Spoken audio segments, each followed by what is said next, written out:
저는 장애인들도요, 그냥 무슨 대표들이나 뭐 이런 사람들 말고, 배려식으로 말고, 진짜 장애인 문제 대책을 제대로 얘기할 수 있는 사람들이 좀 참여를 했으면 좋겠습니다. 그래서 장애인 문제들에 대해서 제대로 얘기를 좀 했으면 좋겠습니다. 사실 숫자는 3만 4만이라고 하지만 탈북자들 한 사람은요, 큰 한 인생입니다.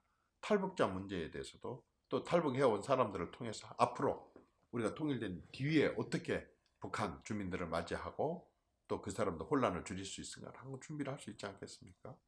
얼마나 많은 다문화 가정들이 있고, 다문화 가정 자녀들이 앞으로 커가고 있고, 또 앞으로도 계속 다문화 가정들이 생길 수가 있는데, 이런 문제들에 대해서 제대로 연구하는 사람들이 좀 있어야 하지 않겠습니까? 환경 전문가, 노동 전문가, 복지 전문가 당연히 있어야 되겠죠. 문화예술도요, 이제 그냥 문화예술인들도 반드시 있어야 되고요. 문화예술의 매니지먼트들도 있어야 됩니다. 세계 골프 여자 황제가 몇 명이나 됩니까, 우리나라에? 야구 선수, 축구 선수들 중에 그냥 세계적인 인물들이 얼마나 많습니까? 이런 사람들을 정말 이제 그 스포츠뿐만 아니라 스포츠의 명성을 통해서 사교계에 제대로 진출할 수 있도록 많은 매니지먼트를 해줄 수 있는 사람들도 있어야 됩니다. 문화예술이 이제는 산업입니다. 돈입니다. 이제 국제사회에서 우리가 어떤 것도 문화예술 분야에서는 뒤지지 않기 때문에 제대로 할 수 있게 해줘야 됩니다. 가장 중요한 것은요, 정말 경제인들이 국회 많이 들어와야 됩니다. 소상공인들이요, 20대 30대도 소상공인들 중에 얼마나 똑똑하고 소상공인 문제를 잘 알고 있는 사람들이 많은지 모릅니다. 중소기업이요, 99%가 중소기업입니다.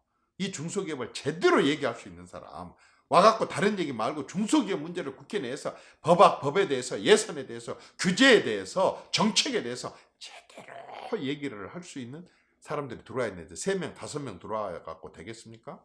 그룹을 이뤄서 왕창 들어와가지고 99% 기업인들을 대변을 해야죠. 농업인들을 말하자면 농업민과 어민들 또는 축산업을 하는 사람들에 대한 대변을 할 사람들이 들어와야 되지 않겠습니까?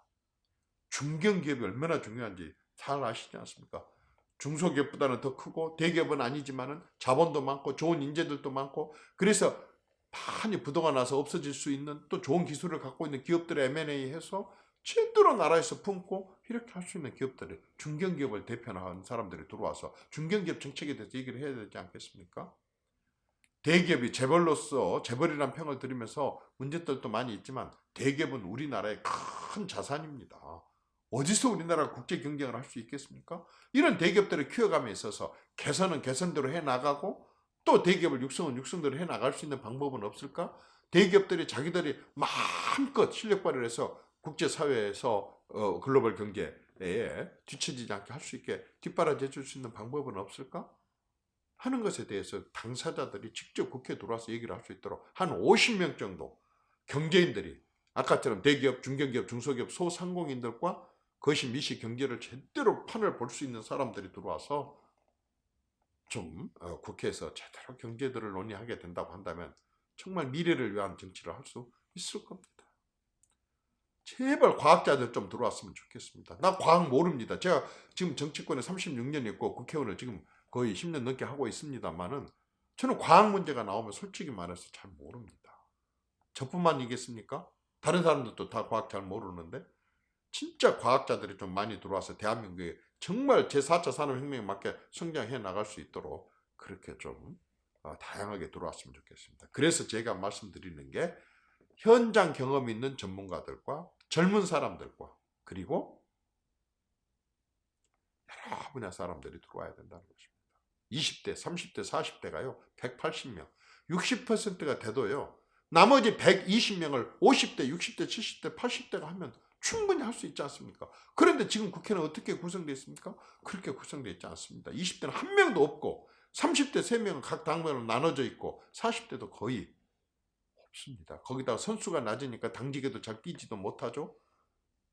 그리고 목소리도 낮을 수밖에 없죠. 이 사람들이 20명 이상씩 들어와야만이 과학자들도 문화예술인들도 청년들도 20대들도 또 아까처럼 외교관들도 처음 자기 목소리를 제대로 좀 그룹으로 낼 수가 있거든요.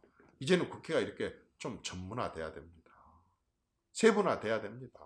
그래야만이 세계 경쟁에 뒤처지지 않습니다. 과거 말고 미래를 보고 갈 수 있습니다. 그냥 제자리를 말고 도약을 할 수가 있는 것입니다. 중진국과 선진국 문턱에서 헤매는 것이 아니라 과감하게 선진국을 치고 나가서 이제 우리나라 세계 5대 경제 강국도 될 수 있고, 그리고 세계가 부러워하는 문화 강국도 될 수가 있는 것입니다. 그것이 바로 우리 청년들과 우리 후손들의 미래를 열어주는 것 아니겠습니까?